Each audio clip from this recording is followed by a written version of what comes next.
Hey everyone, so your Gmail account is getting full and you need to free up some space, but you are not sure how to remove those fake files?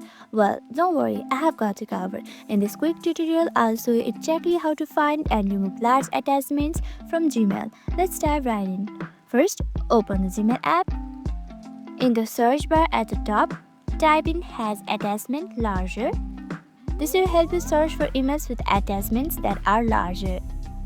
You will see a list of emails with large attachments. This could be images, videos, and documents. Go through the emails and decide which ones you want to delete. To delete an email, simply long press on the email and click this trash icon at the top. If you want to delete all of those emails, simply long press on the email and you will see the checkbox. Click on it. This will select all the emails. Simply select all the emails and click on this trash icon. Now your large attachment has been moved to trash and it will be automatically deleted.